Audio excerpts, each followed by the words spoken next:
The red warning lights flashed across the control room of Mining Station Echo 7. Elena Park wiped the sweat from her forehead as she stared at the damage reports scrolling down her screen. The atmospheric processors had failed 3 hours ago, and now 200 colonists were breathing recycled air that would run out in less than 18 hours. "Any word from the supply ships?" she asked her assistant, Marcus Chen. Marcus shook his head. "The nearest Earth vessel is 6 days away. The Centauri freighter could be here in 4 days, but they're carrying medical supplies for another colony. They can't spare anything." Elena closed her eyes. She had been the administrator of this remote mining colony for 8 years. These people trusted her to keep them safe. The miners worked hard every day, pulling rare minerals from the harsh rocks of Kepler 442b.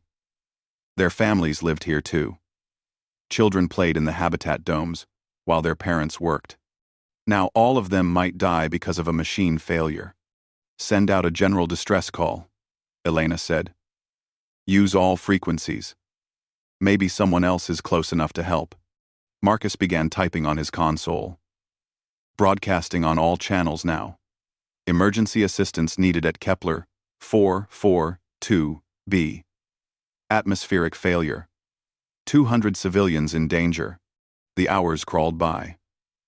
Elena walked through the habitat domes, checking on families. The children didn't understand why their parents looked so worried. She told them it was just a technical problem that would be fixed soon. She hoped she wasn't lying. By the 14th hour, the air was getting thin. People moved more slowly. Some of the older colonists were having trouble breathing. Elena was starting to lose hope when Marcus called her back to the control room. "Administrator Park, we're getting a response to our distress call." Elena ran to the communication station.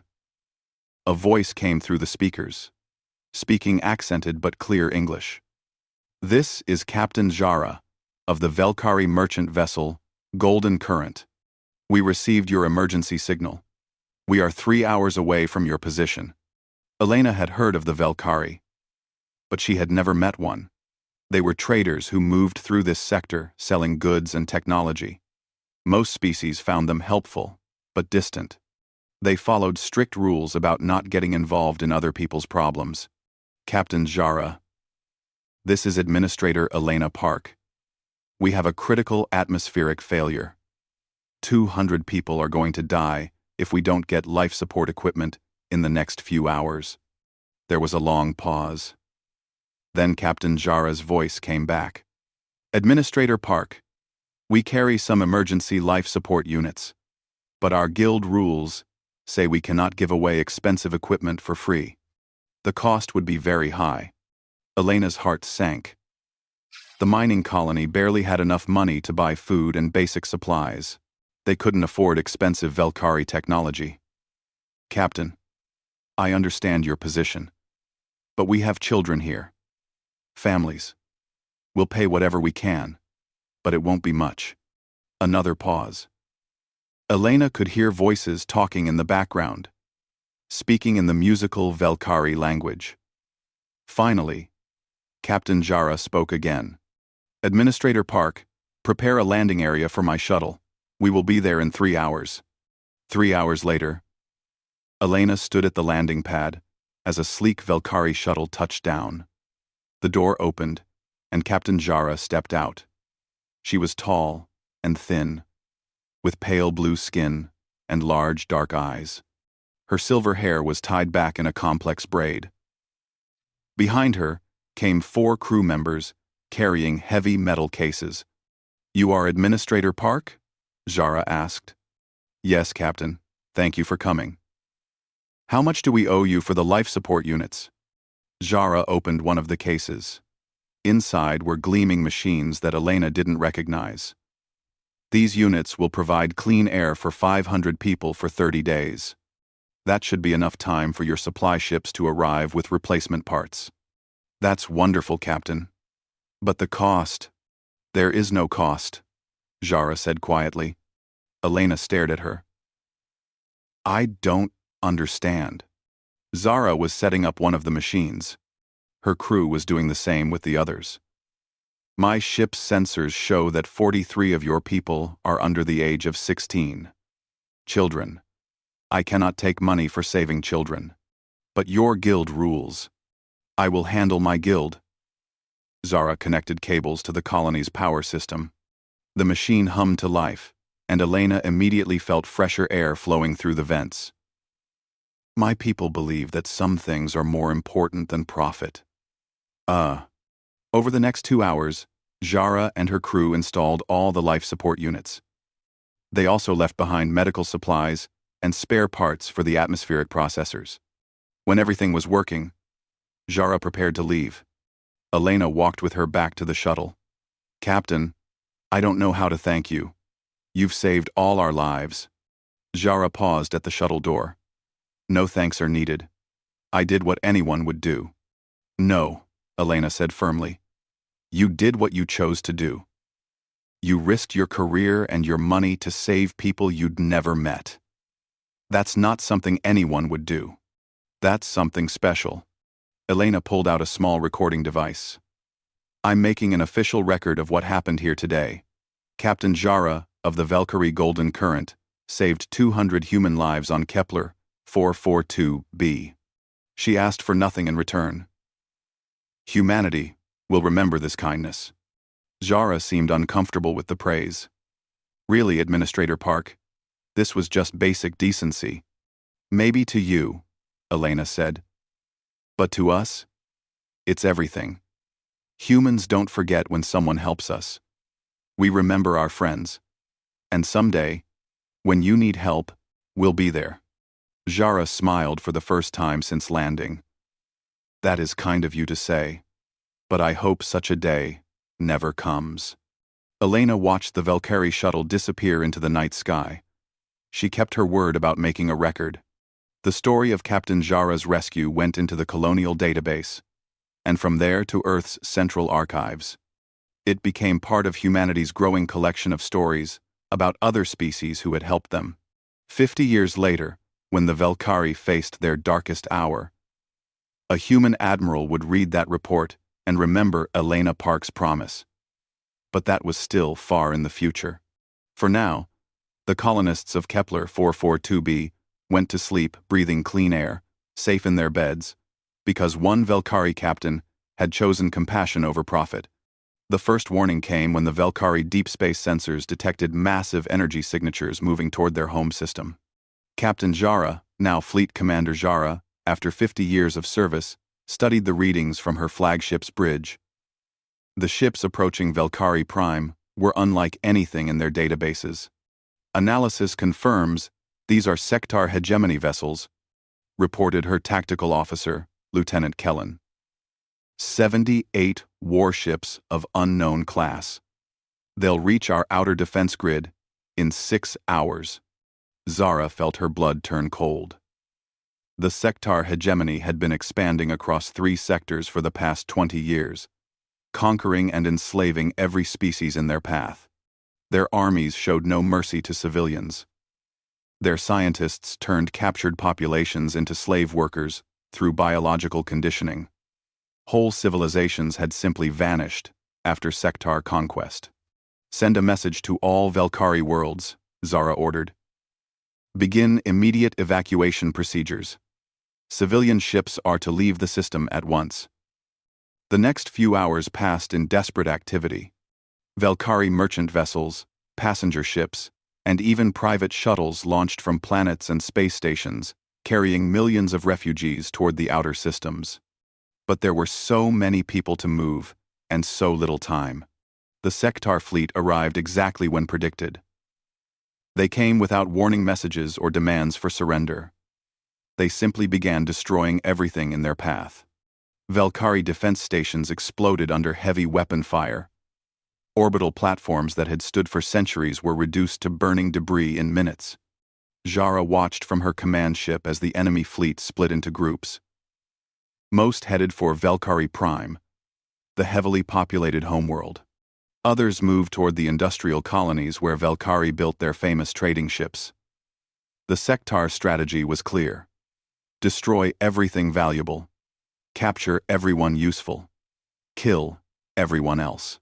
Commander, we're receiving a transmission from the lead sector vessel, reported Communications Officer Mira. Put it through. The view screen filled with the image of a sector general. He looked like a giant insect with dark metal armor covering his natural shell. His voice was harsh and mechanical, filtered through translation software. Velkari fleet, you will surrender immediately. Your ships will power down weapons and prepare for boarding. Your crews will be processed for slavery or elimination. Jara stood up from her command chair.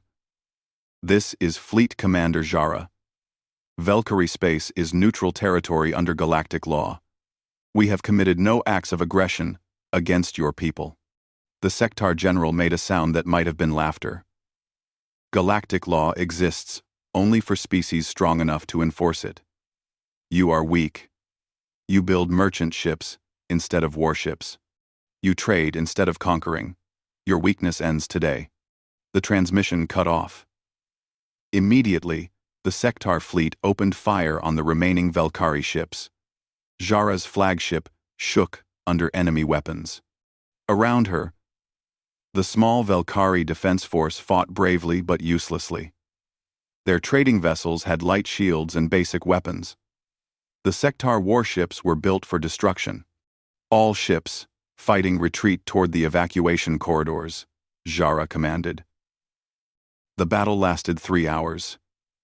Jara watched ship after ship disappear from her tactical display as sector weapons tore through Velkari hulls. Her own ship was badly damaged, running on emergency power, but they had bought time for thousands of civilian ships to escape. As the surviving Velkari fleet limped away from their homeworld, Jara looked back to see sector ships bombarding Velkari Prime from orbit. Cities that had existed for millennia were burning. The beautiful crystal spires of the capital were collapsing under weapon fire. Millions of Velkari who couldn't evacuate were dying. In the refugee fleet's temporary command center, Jara met with the other surviving leaders. High Counselor Darian looked years older than he had that morning. Trade Minister Velan's hands shook as she tried to read casualty reports. How many made it out? Jara asked. 50,000, maybe 60,000, Darian said quietly. Out of 40 million on the homeworld alone. The colony worlds? Gone. All gone. The sector are using biological weapons on any population too large to enslave quickly. Velan's voice broke. They're not just conquering us. They're erasing us. Jara's granddaughter, Kira, now a junior officer in the Velkari Diplomatic Corps, spoke up from her corner of the room. Grandmother, what about the other species? The ones we've helped over the years? Maybe some of them would shelter our refugees. Darian shook his head. Child, we've sent messages to 50 different worlds. Most didn't even respond. The ones that did said they couldn't risk sector retaliation for helping us. Kira pulled out her personal data pad and began scrolling through old files. Wait. Look at this record from 50 years ago. Mining Colony Echo 7. You saved 200 humans, grandmother. The administrator said humans don't forget their friends. Humans? Velan looked confused. I remember that name from old trade records. Minor species from somewhere near the galactic rim. They probably don't even exist anymore. But Jara was thinking. She remembered Elena Park's words from so long ago. The human woman had been so serious when she promised that humanity would remember. At the time, Jara had thought it was just emotional gratitude. But what if it had been something more? Set course for human space, Zara ordered. Commander, that's 3 weeks' travel, Darian protested. Our ships are damaged. Our supplies are limited. We don't even know if humans still control that region. We're going, Jara said firmly. I gave help to humans once, expecting nothing in return. If they're still there, if they remember, maybe they'll help us now. The refugee fleet turned toward the galactic rim, toward the last hope of the Velkari people. Behind them, sector ships continued their work of destruction, turning a peaceful civilization into scattered survivors and empty worlds. None of them knew that human deep space monitoring stations had been watching the sector advance for months. They didn't know that Admiral Jin Watanabe had already pulled up the old records from Kepler 442b. They didn't know that humanity was preparing to honor a 50-year-old debt. They would learn soon enough. The Valkyrie refugee fleet had been traveling for 18 days when human patrol ships found them. Zara was sleeping in her captain's chair, exhausted from weeks of coordinating their desperate flight, when her communications officer woke her. "Commander, we have contact. 3 ships, approaching from human space." Zara opened her tired eyes and looked at the tactical display. The approaching vessels were smaller than her damaged flagship, but they moved with purpose and showed advanced shield signatures. She had no idea what humans were capable of after 50 years. "Are they responding to our distress calls?" "Yes, ma'am. They're requesting permission to come alongside." Zara straightened in her chair and tried to look more like a fleet commander and less like a tired old woman leading the last survivors of her species. "Grant permission. Open a channel." The main screen flickered to life, showing a human male in a dark blue uniform. He had kind eyes and graying hair at his temples. When he saw Zara, his expression changed to something like recognition. "Commander Zara of the Valkyrie Golden Current?" Zara blinked in surprise. "I once commanded the Golden Current. How do you know that name?" "Ma'am, I am Commander Lee Min-jun, of the Earth Defense Force patrol ship Harmony. 50 years ago, Captain Zara of the Golden Current saved 200 human lives at mining colony Echo 7 on Kepler 442b. She provided emergency life support equipment and medical supplies, asking for no payment." Zara stared at the screen. "You know about that?" "Ma'am, we know about every act of kindness shown to humanity. Our records show that you spent 40,000 credits of your own money on those life support units. You risked disciplinary action from your merchant guild. You saved 43 human children and 157 adults." The human commander paused, and when he spoke again, his voice was formal but warm. "Fleet Commander Zara, by order of Earth Command, and with the full authority of the Human Colonial Alliance, I am honored to welcome you and your people to human space. We are here to escort you to safety." Zara felt tears forming in her eyes. Around the bridge, her crew was staring at the screen in amazement. "Commander Lee, we are grateful for any help you can offer. We have about 50,000 refugees in damaged ships. We need—" "Ma'am," Lee interrupted gently. "You don't need to ask. Medical ships are already on their way to treat your wounded.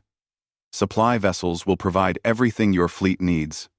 Transport ships will carry your people to prepared settlements where they can begin new lives." "Prepared settlements?" "Yes, ma'am.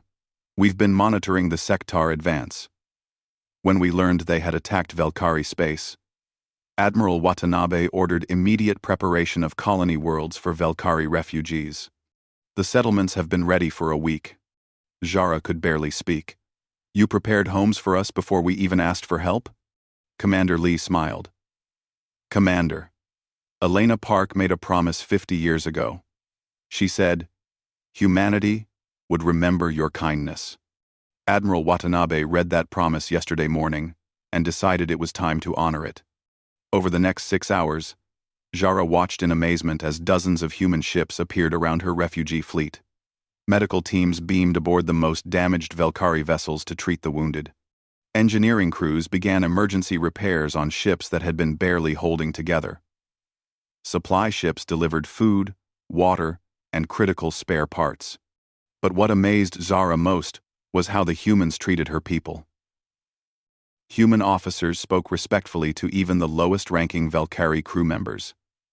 Human medical staff worked tirelessly to save every wounded person, regardless of how hopeless their condition seemed. Kira came to the bridge with a datapad full of information about their new destination. "Grandmother, you need to see this.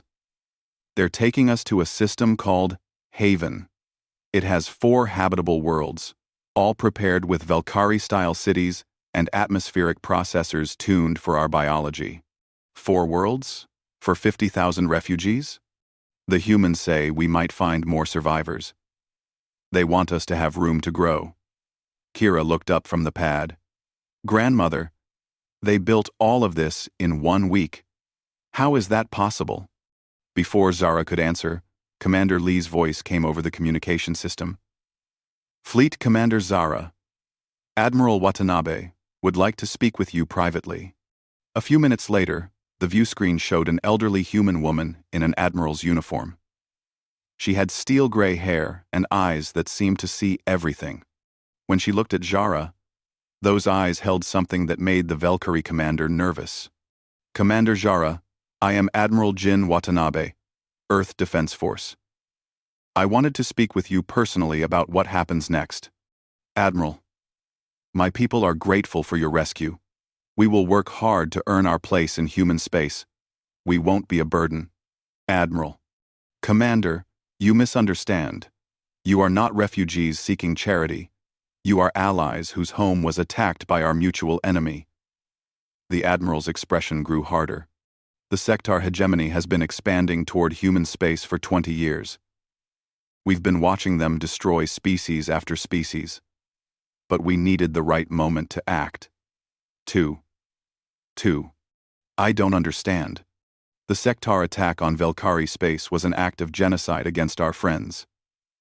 That gives us legal and moral justification for military action.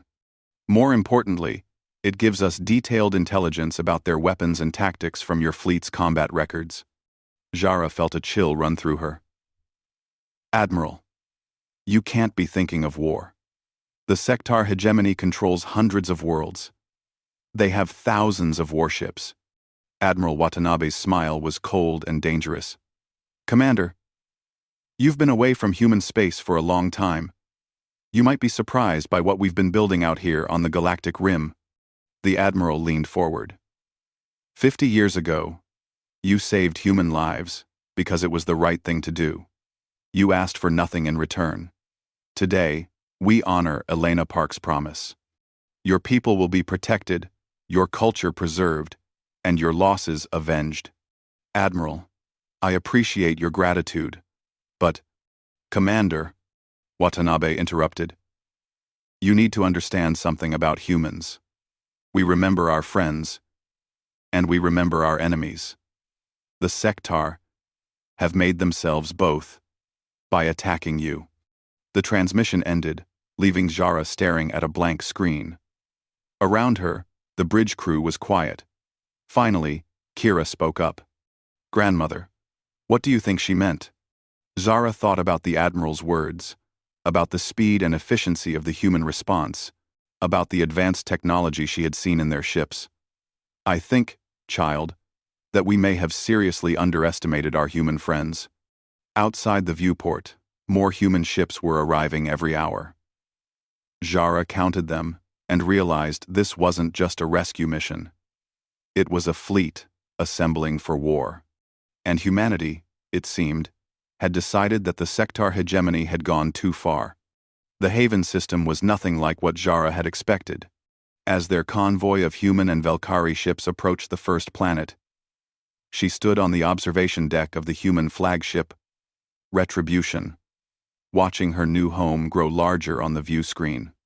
The cities are beautiful, Kira whispered beside her. She was right. The human engineers had built settlements that looked like traditional Valkyrie architecture. Crystal spires rose from carefully planned gardens. The atmospheric processors were hidden underground, maintaining the clear skies that Valkyrie preferred. It looked like home, but somehow better than home had ever been. Admiral Watanabe joined them at the observation window. Commander Zara, I hope your people will be comfortable here. We tried to match your cultural preferences. Admiral, this must have cost enormous amounts of money and effort. How did you build so much, so quickly? Watanabe smiled. Commander, let me show you something. She led them to the ship's strategic planning room, where a three-dimensional map of local space hung in the air. The map showed not just the Haven system, but dozens of other systems in every direction. Each one was marked with symbols showing human colonies, military bases, and industrial complexes. This is just one small section of human space, Watanabe explained. We've been building for 200 years, not just on planets, but in asteroid belts, gas giant atmospheres, and deep space stations. Zara stared at the map. How many colonies do humans have? About 12,000 permanent settlements, plus twice that many mining and research outposts. Watanabe touched a control, and the map expanded. This is the full scope of human territory. The display now showed a vast region of space filled with human symbols. Zara realized that what she had thought was a small human territory near the galactic rim was actually larger than the entire former Valkyrie trading network. We've been hiding our true size for good reasons, Watanabe continued. Most species see expanding populations as a threat, so we kept a low profile. Let other civilizations think we were just a minor species with a few dozen worlds. Kira was studying the tactical data that scrolled along the edges of the map. Grandmother, look at these numbers. Fleet strength, industrial capacity, population figures. She turned to the Admiral. How many people live in human space? About 800 billion, across all colonies and stations. Zara felt dizzy. The entire Valkyrie civilization at its peak had been only 40 million people. Admiral, if humans are this powerful, why did you never intervene when the Sectar were conquering other species? Watanabe's expression grew sad. Because we were waiting for legal justification. Human doctrine requires us to have clear, moral authority before we wage war. We couldn't attack the Sectar for conquering species we'd never met, species that never asked for our help. But when they attacked the Valkyrie, they attacked our friends. Species that had helped humans when we needed it most. That gave us the justification we needed. The Admiral's eyes were hard. Commander, your people aren't the only ones we've been tracking. We have detailed records of every species that ever showed kindness to humans. The Althari who shared medical technology during the plague of 2387. The Nexari, who warned us about dangerous solar flares in the outer colonies. The Thulis traders who sold us food at cost during the famine on New California. Watanabe touched the controls again, and the map showed a complex network of lines connecting human space to dozens of other civilizations. We remember all of them. We've been quietly protecting their trade routes for decades. We've shared technology and resources without them knowing it came from us. And when any of them face existential threats, we act. A young human officer entered the planning room and saluted. Admiral, the fleet reports ready for departure. All Alliance species have confirmed participation. Alliance species? Zara asked. Watanabe nodded to the officer, who brought up a new display. Commander, in the past month we've contacted every species the Sectar have wronged. The survivors of conquered worlds, the refugees scattered across the galaxy, the species living in fear of future attack. We've offered them something they thought was impossible. A chance for justice. The display showed ships from dozens of different civilizations. Some Zara recognized from her trading days. Others were completely unknown to her. All of them were marked as part of something called the Liberation Alliance. They're providing intelligence, resources, and ships for the war effort, Watanabe explained. But the heavy fighting will be done by human forces. We won't ask others to die for our sense of justice. Kira was reading more data from the displays. Admiral, these numbers show massive military production. How long have you been preparing for this war? 20 years, ever since we first learned about the Sectar expansion. We knew that eventually they would threaten someone we cared about. We built weapons, trained soldiers, and developed strategies specifically for fighting the hegemony. Zara studied the tactical analyses. Human intelligence knew everything about Sectar ships, weapons, tactics, and even individual commanders. They had countermeasures for every Sectar weapon system and detailed plans for attacking every major hegemony base. You've been planning this war since before my people were attacked, Zara realized. We've been planning to protect our friends since the day we learned they might need protection. Watanabe corrected. Commander, humans don't wait until disasters happen to prepare for them. We think ahead. 2. The Admiral turned to face Zara directly. Your people have a choice to make. You can settle here in safety while we handle the Sectar threat. Or you can join the Liberation Alliance and help us free the galaxy from the hegemony. Join you how? Our ships are damaged. Our military is broken. Your ships will be repaired with the best human technology. Your people will be trained on advanced weapons systems. And when we retake Velkari Prime, it will be Velkari forces that liberate your homeworld. Zara thought about her burning home, about the millions of her people who had died, about the Sectar general who had called them weak. What do you need from us? Intelligence, cultural knowledge, and witnesses. The galaxy needs to see that this isn't human conquest. It's justice for the innocent and liberation for the oppressed. Watanabe's smile was grim. And when the war is over, when the Sectar hegemony is broken and scattered, the galaxy will remember that humanity keeps its promises.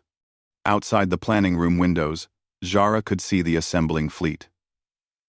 Hundreds of human warships hung in space around the Haven system, their hulls bristling with weapons she couldn't identify. Each ship was larger and more advanced than anything in her experience. She thought about Captain Zara from 50 years ago, young and naive, giving away expensive equipment to save human children. That woman could never have imagined this moment, when humanity would mobilize its entire civilization to honor her simple act of kindness. Admiral, Zara said finally, the Velkari will fight beside you.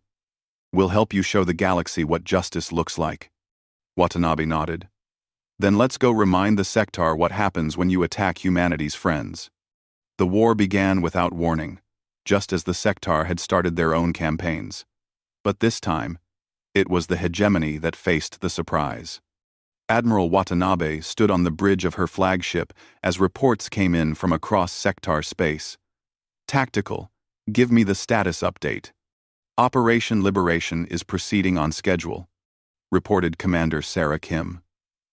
Simultaneous strikes on 47 hegemony worlds began 18 minutes ago. All fleets report successful initial engagement. Zara watched from the observer station as human tactical displays showed the scope of the attack. While she and the other alliance leaders had been preparing for a long campaign to slowly push back Sectar forces, humanity had planned something much more ambitious. They were attacking everywhere at once. How is this possible? Asked General Thek, a survivor of the conquered Althari worlds. The hegemony has thousands of ships spread across hundreds of systems. So do we. Watanabe replied simply. The main screen showed the battle for Velkari Prime. Zara watched human ships emerge from hyperspace around her homeworld like a silver tide. The Sectar fleet that had conquered the system was caught completely off guard. They had expected to face desperate refugee raids, not a massive invasion force with technology beyond anything in their databases. Sectar warships that had seemed invincible during the conquest opened fire on the human vessels. Their weapons, designed to destroy civilian populations and lightly armed defenders, barely scratched the advanced human shields. In return, human weapons cut through Sectar armor like it was paper. Grandmother, look. Kira pointed to a section of the tactical display. Those are Velkari ships. 3 Velkari vessels, rebuilt with human technology and crewed by volunteers from the refugee fleet, were moving toward the planet's surface. Their mission was to disable the biological weapons the Sectar had deployed against any remaining civilian population. Commander Valen reports successful neutralization of the bioweapon facilities, announced the communications officer. Velkari ground teams are confirming no active toxins in the atmosphere. On Tentis. On Tenti-2. Zara felt tears running down her face as she watched her homeworld being liberated. The Sectar had held it for 2 months, but human forces were breaking their defenses in hours. Admiral, "We're receiving a transmission from the Sector Planetary Commander," reported Commander Kim. "Put him through." The view screen showed the same type of insect-like Sector General that Jara remembered from the original attack. But this one looked desperate instead of confident. "Human fleet. I demand to know why you are attacking hegemony territory without provocation." Watanabe's voice was cold. "General, this is Admiral Watanabe of the Human Liberation Alliance. You attacked and destroyed the Velkari civilization, a peaceful species under human protection. That constitutes an act of war against humanity. The Velkari were not under human protection. There were no treaties, no defensive agreements. General, 50 years ago, the Velkari saved human lives at personal cost, expecting nothing in return. That placed them under our protection, whether they knew it or not." Watanabe leaned forward. "You attacked our friends. You killed innocents. You committed genocide against a peaceful people. Today, you face the consequences." The Sector General's mandibles clicked in what might have been panic. "We will negotiate terms of surrender. The hegemony is prepared to offer compensation for Velkari losses. The time for negotiation passed when you chose to use biological weapons against civilian populations." Watanabe's expression was stone. "General, you will surrender unconditionally, or you will be destroyed. Choose. Now." The transmission cut off. A few minutes later, Sector ships throughout the system began powering down their weapons. The conquest of Velkari Prime was over. But Velkari Prime was only one battle in a war being fought across dozens of systems. As the hours passed, reports continued to flow in to the command ship. Every Sector stronghold was under attack. Every conquered world was being liberated. Every hegemony fleet was being destroyed or scattered. "Admiral, the Nexari system is secure," reported Commander Kim. "Sector forces have surrendered. Nexari survivors are being evacuated from the labor camps. Thulis Prime reports successful liberation. The surviving population is being relocated to safe areas while we clear the biological contamination. Althari Colony 7 has been retaken. General Thek's people are already beginning reconstruction." Jara watched the tactical displays as red hegemony symbols across the galaxy turned green for liberated systems. In 3 days, humanity and its allies had destroyed an empire that had taken the Sector 20 years to build. On the 4th day, the human fleet arrived at Sector Prime, the hegemony's capital world. Unlike the scattered defenders at other systems, the Sector had concentrated their remaining forces here. Over 1,000 warships defended the heavily fortified planet. "Admiral, Sector High Command is requesting negotiations," announced the communications officer. This time, the view screen showed the Sector Supreme General, the leader of their entire military. His voice shook as he spoke. "Human fleet, the hegemony requests terms for conditional surrender. We are prepared to withdraw from all conquered territories and pay reparations." Watanabe was quiet for a long moment. Around the bridge, human and allied officers waited for her decision. Finally, she spoke. "Supreme General, we accept your surrender. But not conditional surrender. Complete surrender. The Sector hegemony will be disbanded. Your military will be dissolved. Your leaders will face trial for war crimes. Your people will be relocated to a single world under international supervision. That is the complete destruction of our civilization." "Yes," Watanabe said simply. "Just as you did to the Velkari, the Nexari, the Althari, and 20 other species. The difference is that we're not committing genocide. Your people will live, but they will never again threaten innocent civilizations." The Supreme General tried to argue, but Watanabe cut off the transmission. "If they don't surrender in 6 hours, we take the planet by force." 4 hours later, Sector ships began powering down their weapons. 6 months after the war ended, Jara stood in the restored capital city of Velkari Prime. Human terraforming technology had healed the scars of the Sector bombardment. The crystal spires were taller than before, and the gardens were more beautiful than she remembered. Around her, Velkari children played in parks, while their parents worked to rebuild their civilization. But they weren't alone. Human engineers worked alongside Velkari architects. Nexari scientists shared research with Velkari scholars. The planet was still home to the Velkari, but it was also a symbol of the new Galactic Confederation. Kira approached with a datapad containing the latest reports. Grandmother, the last sector labor camps have been closed. The final group of prisoners is being relocated to rehabilitation centers. And the sector themselves? Living peacefully on their designated world. No weapons, no military, but they have everything they need to live good lives. Some of their younger generation are even asking to join the Confederation. Zara nodded. That was the human way. Justice without cruelty. Victory without vengeance. A familiar voice behind her said, "Commander Zara?" She turned to see Admiral Watanabe approaching with a small group of human officials. "Admiral, I hear you're returning to Earth soon." "Yes.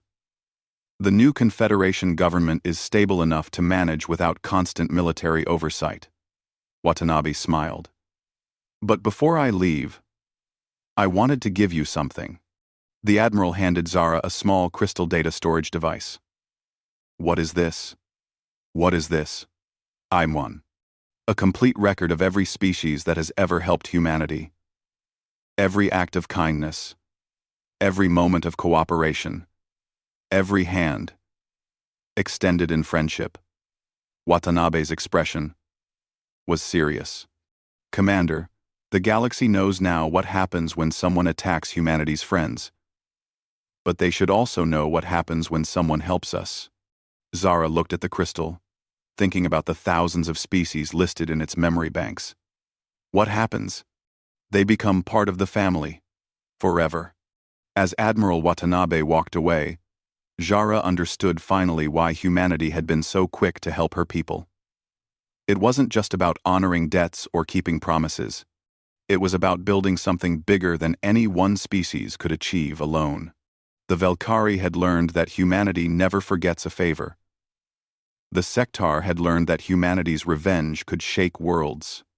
But the galaxy was learning something more important.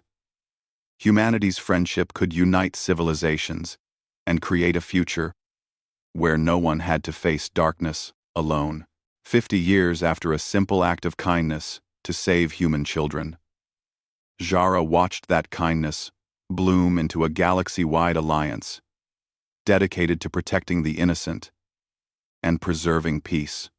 Elena Park's promise had been kept in ways that neither woman could have imagined. Humanity remembered its friends. And now, the galaxy was a better place because of it.